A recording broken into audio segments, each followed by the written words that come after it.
Pinondetxean kulturretxe barri bat eraiki gura dugu eta aurre proiektua prest daukagu. 2020tik itxita bere birgaitze integrala planteatzen dugu, bere balio patrimoniala zainduz. Eraikinak aukera anitzak eskainiko deuskuz. Beko solairuan jarduera anitzeko eta proiekzio gela bat aurre ikusten dugu. Lehenengo solairuen bilera gelak eta bulegoak.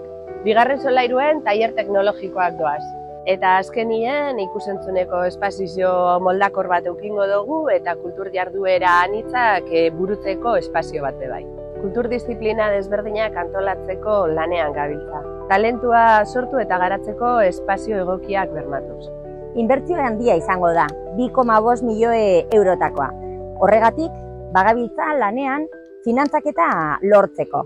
Datorren urtean, 2026an, ejekuzio proiektua garatuko dugu, eta gure helburua da hurrengo legealdian errealitatea izatea.